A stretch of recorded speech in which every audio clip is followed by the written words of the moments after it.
Bonjour, bonjour, je vous souhaite la bienvenue sur Source de Vie TV. Alors, nous sommes au chapitre 17 de notre challenge pour lire le livre des Proverbes.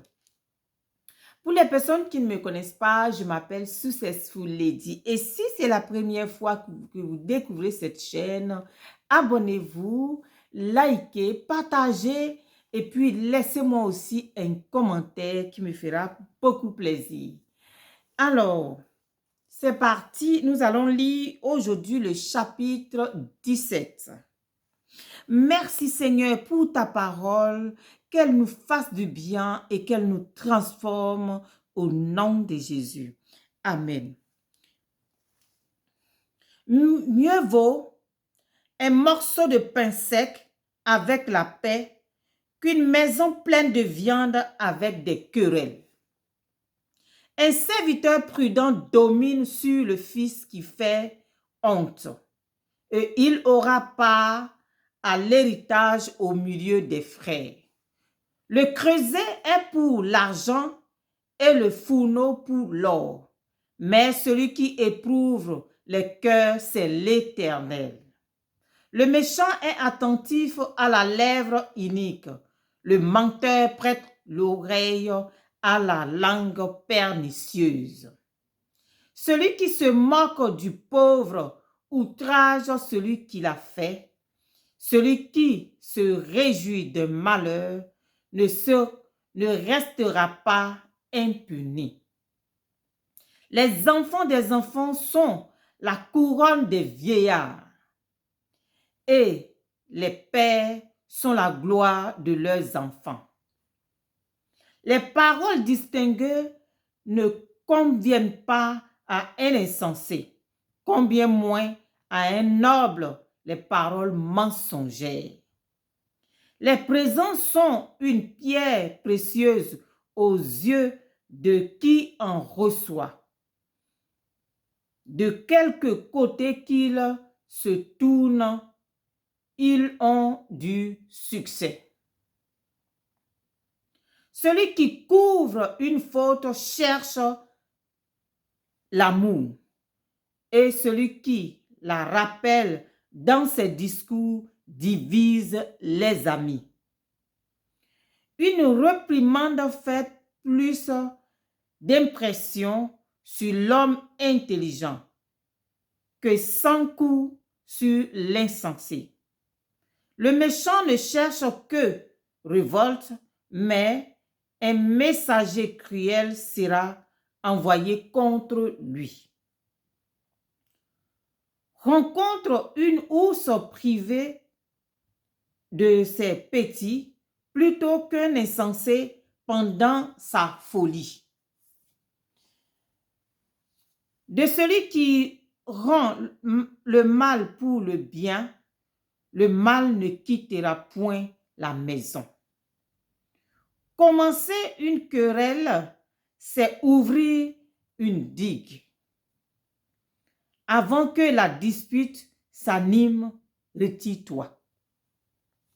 Celui qui absout le coupable et celui qui condamne le juste sont tous deux en abomination à l'Éternel. À quoi sert l'argent dans la main de l'insensé? Acheter la sagesse, mais il n'a point de sens. L'ami aime en tout temps et dans le malheur, il se montre un frère. L'homme dépourvu de sens prend des engagements. Il cautionne son prochain. Celui qui aime les querelles aime le péché. Celui qui élève sa porte cherche la ruine. Un cœur faux ne trouve pas le bonheur, et celui dont la langue est pernicieuse tombe dans le malheur. Celui qui donne naissance à un insensé aura du chagrin. Le père d'un fou ne peut pas se réjouir. Un cœur joyeux est un bon remède, mais un esprit abattu dessèche les os. Le méchant accepte en secret des présents pour pervertir les voies de la justice. La sagesse est en face de l'homme intelligent.